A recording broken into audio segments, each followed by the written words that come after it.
তাআলার সিফাতে ভরা। এই সিফাতগুলো পড়ে পড়ে পড়ে পড়ে পড়ে পড়ে জাতের ইলম হাসিল করো। এবার নামাজে যখন দাঁড়াবা তখন তোমার দিল বলবে তুমি হাইয়ার কাইয়ুম জাতের সামনে দাঁড়িয়েছ। এবার হাইয়ের সামনে যদি দাঁড়াও, কাইয়ুমের সাথে যদি দাঁড়াও, এবার তোমার নামাজটা কেমন হবে? সুবহানাল্লাহ। এবার যদি লাহু মা ফিস সামাওয়াতি ওয়াল আরদের সামনে দাঁড়াও, এবার নামাজটা কেমন হবে? ওই জাতের সামনে যদি দাঁড়ানো সৌভাগ্য হয়, যিনি সাত আসমান সাত জমিনের মালিক। সুবহানাল্লাহ। সাত জমিনে যা সব যার, সাত আসমানে যা সব যার। আচ্ছা, তার সামনে সেজদাটা দিলে, এই অনুভূতি নিয়ে সেজদা দিলে তিনি আমাকে কি কি দিবেন, কি কি দিবেন না? কথা বলেন।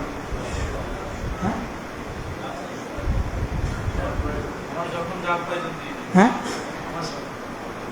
আচ্ছা, লাহু মা ফিস সামাওয়াতি ওয়াল আরদি ওয়ালা, আমারে কি পরিমাণ দিলে তার খাজানা কমবে, আর আমাকে কি পরিমাণ দিলে আমার জন্য যথেষ্ট হবে? সুবহানাল্লাহ। মেঘনা নদী থেকে কদ্দুর দিলে আপনার জন্য যথেষ্ট হয়? এবার মেঘনা নদী থেকে কদ্দুর দিলে কমে? বলো না তুমি। যদি মেঘনা থেকে তোমাদেরকে পানি দেয় তো কদ্দুর দিলে যথেষ্ট হবে? হ্যাঁ, একটা রহমতখালি দিলে আপনার পানি বুঝে দূর লাগে? মাথায় না বুঝি একটা রহমতখালি নদীর পানি লাগে আপনার, আপনার কদ্দুর হলে যথেষ্ট? হ্যাঁ, আপনার তো 2-3 লিটার হইলে স্যার, আপনার তো 2-3টা কলসি হইলে স্যার। এবার কদ্দুর দিলে কমবে, একদিকে কদ্দুর দিলে সারবে, আরেকদিকে কদ্দুর দিলে কমবে। হ্যাঁ, এবার লাহু মা ফিস সামাওয়াতি ওয়াল আরদ দিয়া, এটা সিফাত। এবার এটা দিয়া জাতের ইয়াকিন বানাও, জাতের ইলম বানাও। এবার জাতের ইলম দিয়া ওই জাতের সামনে দাঁড়াও। সুবহানাল্লাহ। বুঝতে পারতেছি? হ্যাঁ, এই কথাগুলো কি পরে আর মনে পড়ে না? না, এই যতক্ষণ ওয়াজ করি ততক্ষণই থাকে না, এরপর আবার জায়গা না। হজর থেকে আসার পর থেকে 4 জুমা কি ওয়াজ করছি, কি ওয়াজ হিসাব আছে? আল্লাহু আকবার কাবীরা। এজন্য আল্লাহর কাছে কি চাওয়া? বলেন আল্লাহর কাছে কি চাওয়া? বলেন বলেন বলেন আল্লাহর কাছে আল্লাহকে চাওয়া। আবার বলেন আল্লাহর কাছে কি চাওয়া? আল্লাহর কাছে আল্লাহকে চাওয়া। जो तू मेरा तू सब मेरा, जमी मेरी फलक मेरा, जो तू नहीं मेरा तो कोई शई नहीं मेरी। যদি তুমি আমার হয়ে যাও সব আমার। বলেন তুমি আমার হয়ে গেলে সব আমার, আর তুমি যদি আমার না হও কোনোটাই আমার না। কি এটা বুঝাইতে কি খুব দূরে ইতিহাস খুঁজতে হবে, না নিকট অতীতেও দেখা গেছে? হ্যাঁ, একবারে দেখা গেছে না বারবার দেখা গেছে? গেছে না গেছে না? এজন্য আল্লাহু আকবার। সিফাতের ইলম দিয়া, সিফাতের ইলম দিয়া জাতের মারিফাত, সিফাতের ইলম দিয়া জাতের মারিফাত। বলেন আবার বলেন। সিফাত যদি হয় আহাদ, এটা সিফাত। সিফাত যদি হয় সমাদ, এটা সিফাত। সিফাত যদি লাম ইয়ালিদ, এটা সিফাত। সিফাত যদি ওয়ালাম ইউলাদ, এটা সিফাত। সিফাত যদি হয় ওয়ালাম ইয়াকুন লাহু কুফুয়ান আহাদ।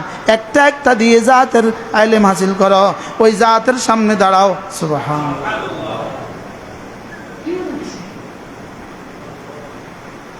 মনে চায় এক টানা 100 জন ওলামা একরাম সামনে নিয়া, বোর্ড আর চক নিয়া এক টানা 1 মাস বয়ান করতাম।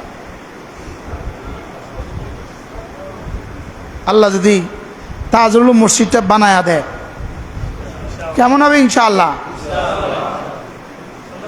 বলে না? সুন্দর হবে? বলে না সুন্দর হবে না? ইনশাআল্লাহ। আর ওমার ওখানে একটা কিচেন দরকার, নিচতলা একটা কিচেন দরকার, জামাতের সাথে 100 জন কষ্ট না। মোতাকিফিন যেন কষ্ট না পায়। দেখো কোথাও কদ্দুর জায়গা বাইর করা যায় কিনা। কি বলছি বলেন?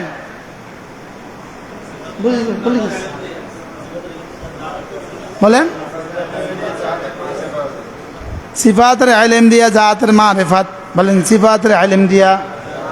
তাহলে আয়াতুল কুরসি পড়তে বলেছেন কেন? 5 ওয়াক্ত নামাজের পরে আয়াতুল কুরসি পড়তে বলেছেন কেন? জান্নাত দেওয়ার জন্য। জান্নাত দিবে বলেছে লোভ দেখাবার জন্য।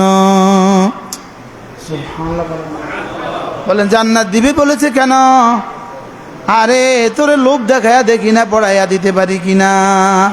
তুই এটা যত পড়বি আমার সিফাত তুই চিনবি, আর আমার সিফাত যত পড়বি আর বুঝবি তত তোর দিলে আমার জাতের মারিফাত হাসিল হবে। আর তোর দিলে আমার জাতের মারিফাত যে পরিমাণ হাসিল হবে তোর নামাজটা এই পরিমাণ সুন্দর হবে। রাজুলান কামা তাহতা ইমামিন ওয়াহিদ, একই ইমামের পেছনে দাঁড়ালো দুজন মানুষ।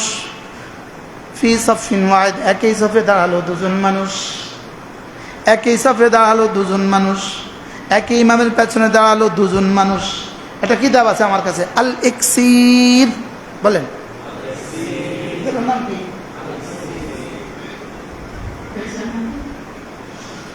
এই কিতাবের মধ্যে লিখছে হুবহু এবারত।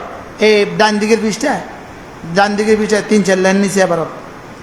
রাজুলান কামা তাহতা রাজুলিন ওয়াহিদ খালফা রাজুলিন ওয়াহিদ وصلى في صف واحد ولكن بين صلاتيهما ما بين السماء والأرض।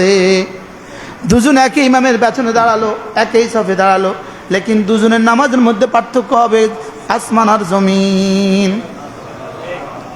হ্যাঁ,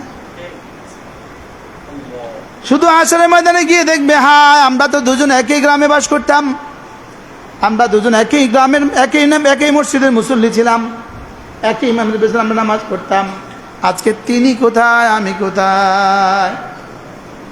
আলিমাত নাফসুম মা আহদারাত, আলিমাত নাফসুম মা কদ্দামাত ওয়া আখারাত। এখানে মা উমুমের জন্য আসছে, মা উমুমের জন্য, মা উমুমের জন্য আসছে, জহিরিও আছে বাতিনিও আছে। তুমি জীবনে যা যা করেছো সব তুমি দেখবা, বাহিরেরটাও দেখবা ভিতরেরটাও দেখবা। বুঝতেছে? আচ্ছা এই মসজিদের ফিলারগুলো দেখা যায়, ছাদ তো দেখা যায়, লেকিন ভিতরেরটা দেখা যায়?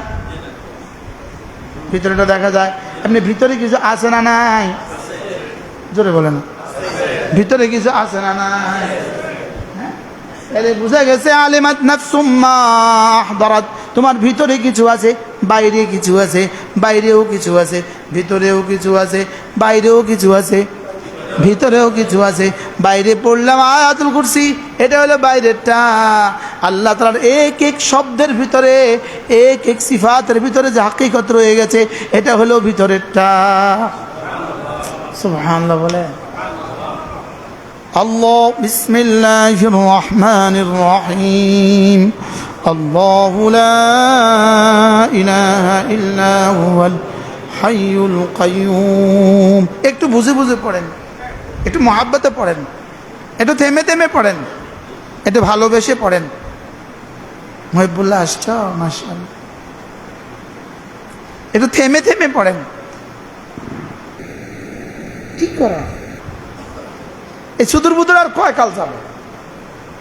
সুদূর বুদুর আর কয় কাল যাবে বলেন? সুদূর বুদুর চলে গেল তো জীবন।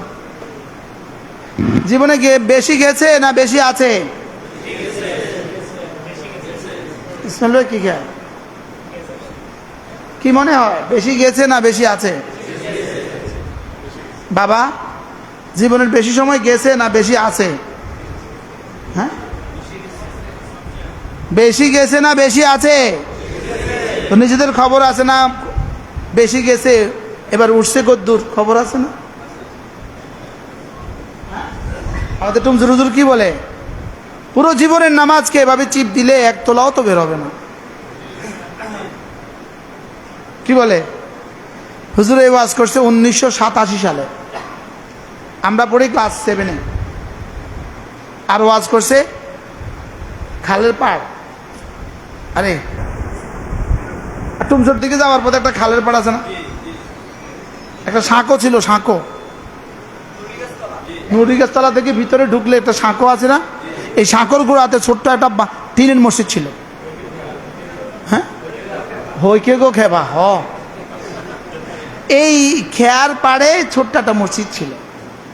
ওই মসজিদের সামনে বয়ান করছে বা আদেশা সারা জীবনের নামাজকে কি দিলে, চিপ দিলে কি হবে না, 1 ছটাক বের হবে কিনা সন্দেহ আছে। আচ্ছা 4 বার যে আখের রস, আখের ছিলকাটাকে 4 বার চাপ দিছে, এবার 5ম বার চাপ দিলে আর কদ্দুর বের হয়?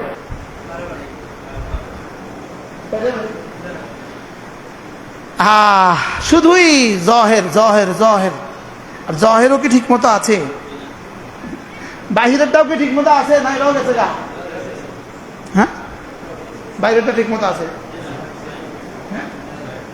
তো যদি বাহিরেরটাও ঠিক মতো না থাকে এবার কদ্দুর হবে? পড়েন।